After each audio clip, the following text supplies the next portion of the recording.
So there's the new gas valve that I installed, and we moved the pilot and thermocouple wires and got that straightened out, got the pilot adjusted and the burners working pretty well.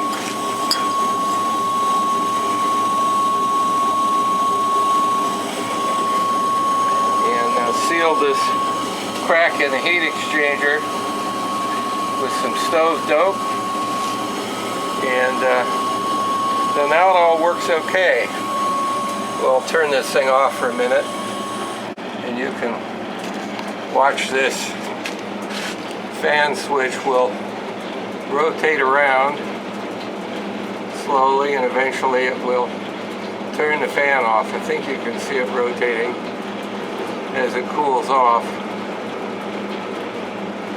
It wasn't shutting off before, it was the fan would keep going and blow cold air in there endlessly.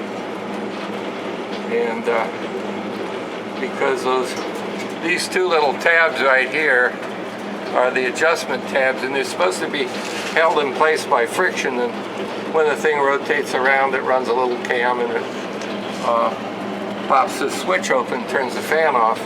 It wasn't doing that. It was just running and running and running and blowing cold air in.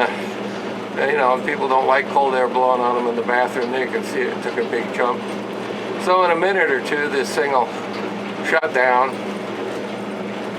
And before, the fan wasn't coming on until this plenum was really hot, over 150, 180 degrees maybe, and it's supposed to come on about 125 degrees, and now it does. And so you can see the little marker line.